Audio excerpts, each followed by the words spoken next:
I was looking at a photo hanging on the wall in the reception area.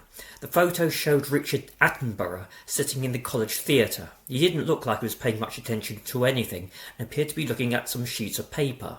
Nearby was some sort of large artwork propped up against the wall. It seemed to have been recently excavated from somewhere that had been untouched since the early 1980s. It had the names of lots of old defunct bands written all over it. The Stray Cats, said one bit. They're filming A Question of Sport in the college theatre, said the lecturer. I thought it would be good if we all went along and watched it. Despite the fact that none of us were interested in A Question of Sport, we all left the classroom for the theatre. On our way there, we all discussed the fact that we hadn't seen any BBC TV vans or anything. The lecturer's answers to this were rather vague. When we got there, none of the people from A Question of Sport were present.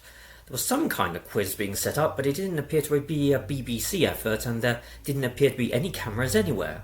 There were 2 rows of people on stage, sitting behind some desks, not really doing anything.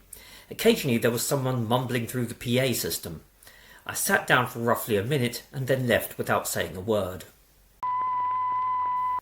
I peered through the windows. The theatre was empty at the moment. All I could see was the box office, which looked in need of a coat of paint and some chairs and a proper door and actual office equipment.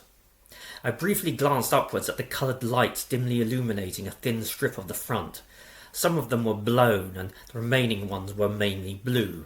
When my lift arrived, I had to pass a gang of snickering baseball-capped students to get into the car.